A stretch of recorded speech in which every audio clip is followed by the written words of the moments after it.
Hello everyone, it's the Dyslexic Lego Lover here, and welcome back to the Hogwarts Express, Part 3, the final part. So we're going to finish up the set today, and I am going to be sharing with you the rest of the information that I found interesting on the Harry Potter fan wiki about the Hogwarts Express, starting with the recent history.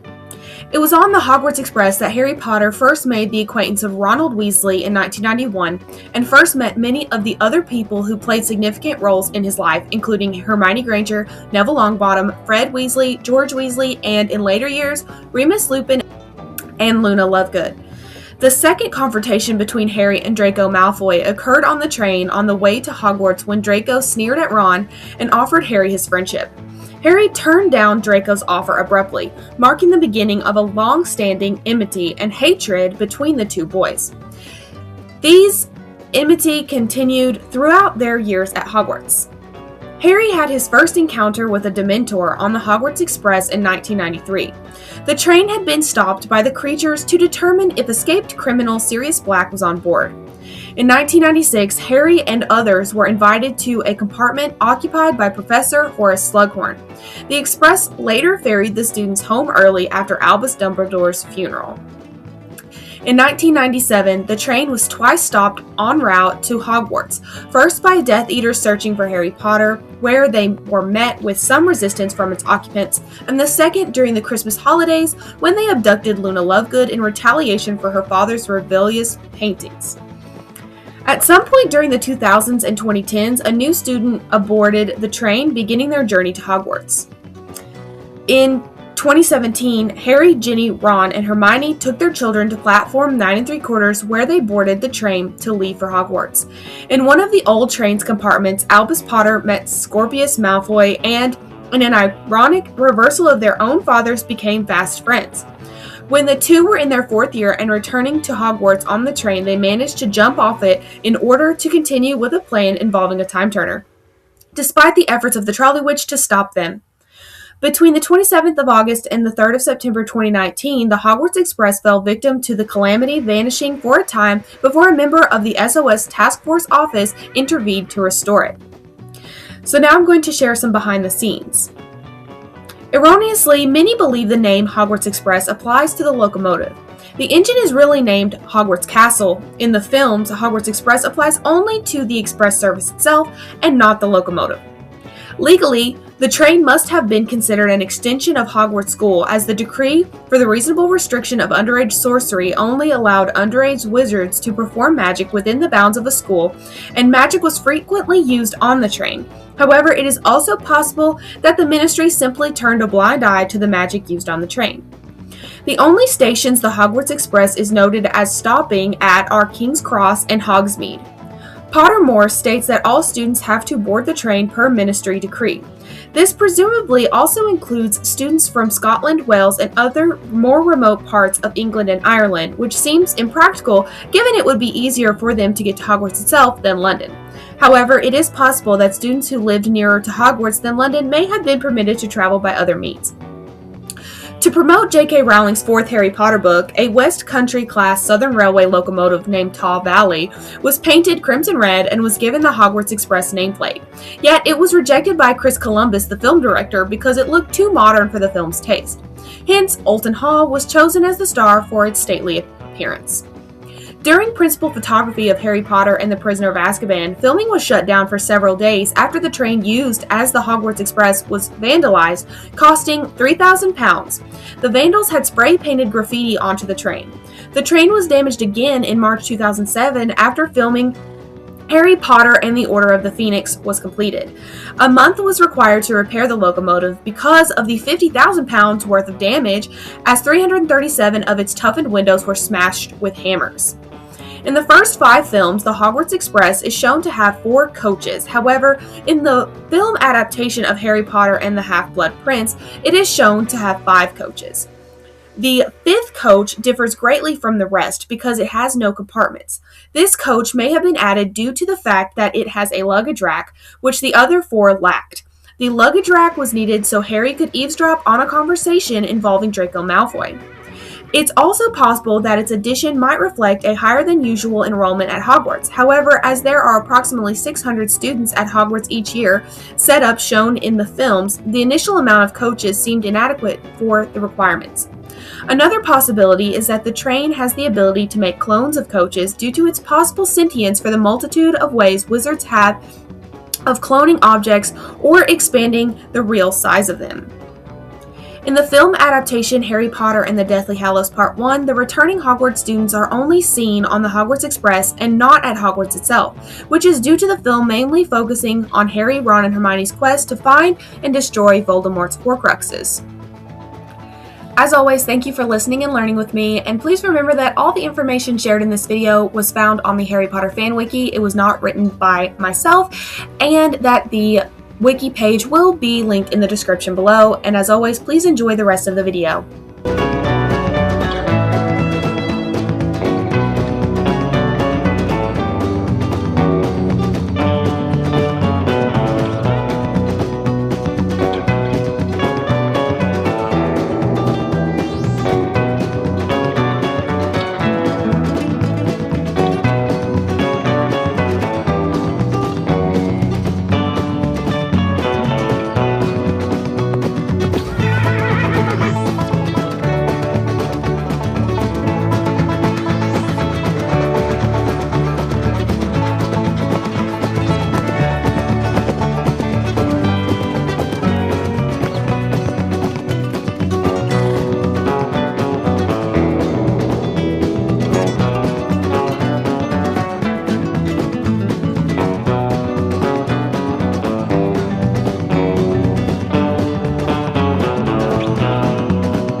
Thank you so much for watching. Don't forget to like, subscribe, and I will see you all in the next one. Bye.